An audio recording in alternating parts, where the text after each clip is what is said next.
Hey guys, Ranch here, and welcome to the first episode of the weekly solo queue. The biggest sort of pro thing going on right now, both in the professional meta as well as in solo queue, is Ryze. He is currently, well, on the rise, to use a horribly bad pun, but he's currently gone 40 places up in win rate on the solo queue. From 100th to 60th, his win rate has gone from around 50% to almost 52%. That's quite a big change in a very short period of time. And, well, the reason for that is this. This is going to go with the reserved play because that's very punishable. Blow your 5 foot, look at this. Oh, Seraph. Oh. Here's the turn away. Turn away. Can I open my eyes yet? Yeah. Well, you can look rip. Okay, looks like... Ryze has been quite underwhelming since his changes back in patch 5.8, and Riot Games has been doing their best to try to change it so that he's more viable, but also so that people actually have some counterplay against him. Ironically, ending up making it so that there's literally no counterplay against him. Ryze got some buffs in patch 5.10. First off, his Q actually got a bit of a late game damage buff, but that's not what we're looking at. That's not what makes Ryze totally broken in the current patch. What makes him totally broken are the buffs to his passive Arcane Mastery and to his ultimate Desperate Power. First off, his ultimate's duration is now 6 seconds at all ranks, rather than scaling. His passive's supercharged duration is now also 6 seconds at all ranks, just like his ultimate. Also, bit of a minor change, but still important, the Arcane Mastery buffs and shield apply at the beginning of the cast time of a spell, rather than after a spell has been cast. This makes it so that when he combos now, it happens instantaneously. So what people have started doing now is, rather than maxing his Overload, his Q, they're now maxing his W, his Rune Prison. And what this allows you to do is to almost permanently stun lock an opponent by combining all of his skills together. It's absolutely ridiculous. It is ridiculously overpowered and broken, and I think Ryze will see this changed very fast. So take advantage of it while you still can, because I don't think Ryze will be in his current state for a very long time, because it is quite ridiculous as it is. Absolutely no counterplay once Ryze gets going. He only really needs a tier and a catalyst put together, help him even more. He does not need a lot, just levels and a couple of not even fully built completed items to just stun lock you and kill you. Ryze top lane against melee targets is almost impossible to beat. Need ganks all the time, need help all the time, or you need to kill him as many times as possible and deny him farm before he hits a few levels and before he gets his tier.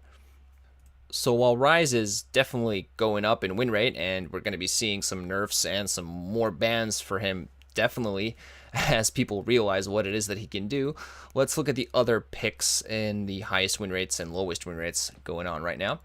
Now, Ashe leads the pack with an almost absurd 55% win rate, which is insane. Her new kit is really strong, and it comes as no surprise that she's already seeing nerfs this patch as well as the next.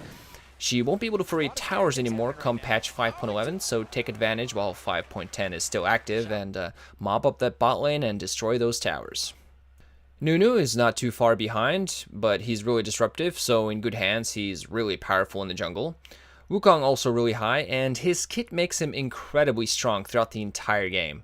He has Engage, Armor Shred, an AoE teamfight ulti, Stealth, and built-in passive tankiness, and all this making him a very tough ape to deal with. Galio comes as a bit of a surprise as the fourth on this list because he's not seen that much, but as we might be seeing more and more magic damage dealing champions in the top lane, he might see more and more play as his magic resist build is really powerful and he can still deal quite a bit of damage despite that. Also, recent changes to his ultimate making it so that tenacity or other CC reducing items or abilities don't actually reduce the duration of his ultimate, make it so that he has a really powerful kit, especially for team fighting.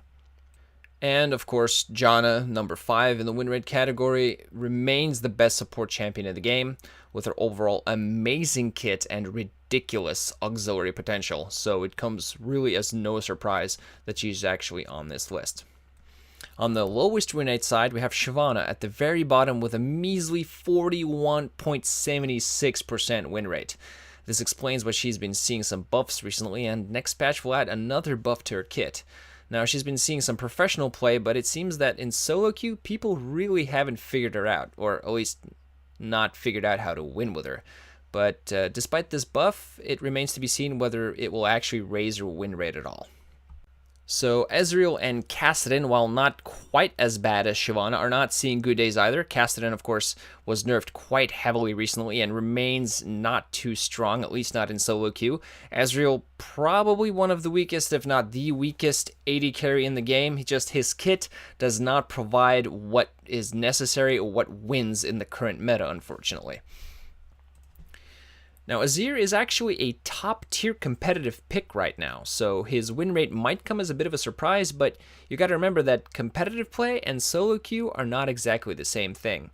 He's a very powerful pick, he can do a lot in lane, win his lane, but he needs a team to really work his kit well. His ultimate and his towers only really work well when the team entirely knows what they're doing as a team. So while he's definitely really strong in the competitive meta, in solo queue you have to be a really good Azir player as well as knowing how to rally your team around yourself in order to be able to win.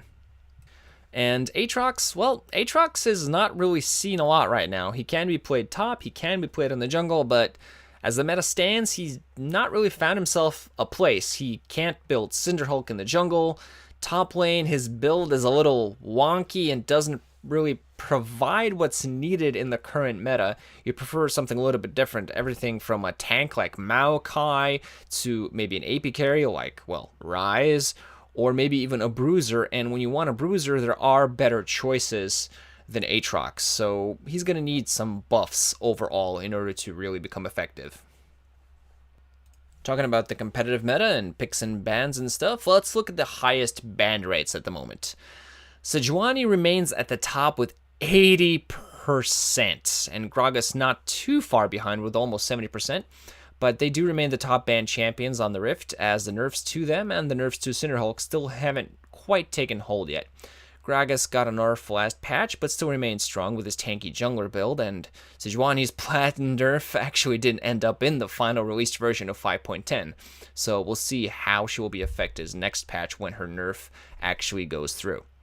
LeBlanc and Katarina are popular bans as they're hard to handle if in the hands of a good opponent, but while Echo is a high priority ban, his win rate is actually only around 47%, so it might be more that people are afraid of him, no matter whether it's on your team or their team, that he's banned as much. But his ultimate has a ridiculous AP ratio, so if an Echo knows how to set up and to use his ultimate to actually do damage, not just to save his own skin, he is really, really strong and can turn a team fight really fast.